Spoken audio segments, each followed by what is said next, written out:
Brown parents really want their kids to stay at home until they're married, especially if you're a girl. I had to really tactfully manage everything. Even though I live like 20 minutes from home, it still gives me my own space. So here are some of the things that I kept in mind that might help you. First thing, you're not crazy. A lot of brown girls want to move out because it's suffocating at home.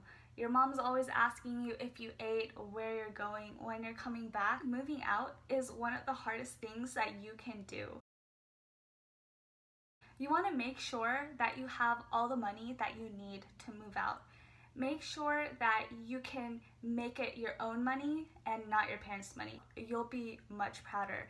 And if you live at home, chances are you're able to save money. So just save your money, girl.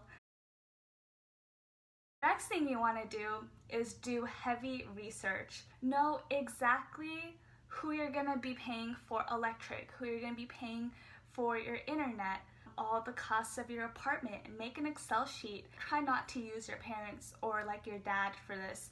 Try to Google it. Have everything in place. That's when you can finally work on your parents and say, I'm thinking about moving out with this family friend or like by myself. You don't want to approach your parents without any research done because they're already going to be like, well, do you know where it is? What about this? What about this? You want to already have done that research and have like a great like package, and then you present that and you'll get confidence. Like, yes, I can do this. This is basically all the stuff I'm going to do.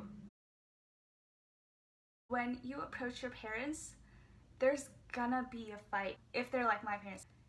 Even if you did all the right things, think to yourself, okay, what's the worst case scenario? My family disowning me. Am I okay with that? I had to tell myself I'm okay with that because if they disown me, then I guess I'll just be a loner. But parents never really disown their brown kids, so that doesn't really happen. But make sure you do a pro-con list in your head. That will help you move out if you are okay with the worst case scenario. This will be like a mental war battle. It will hurt, and that's the thing I couldn't find online. It really will hurt.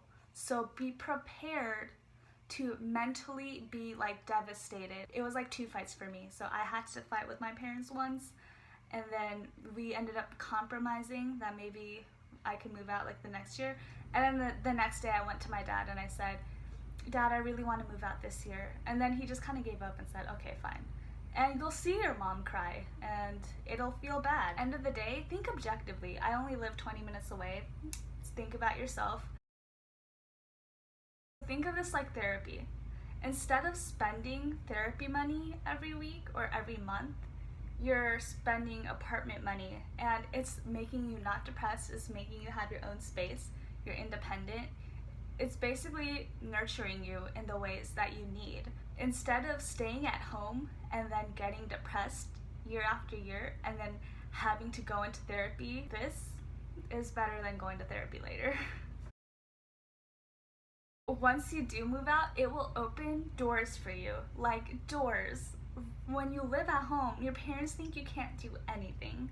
But when you move out, your parents over time, whether they want to see it or not, they know that you're able to handle yourself, and they're not going to check up on you all the time like they would at home. And let me tell you again, moving out is one of the hardest things you can do. I know it's hard. That's why I'm making this video. I wanted to tell you all the things that I did, and it was still hard. But keep these things in mind, and I hope you moving out will be pretty good.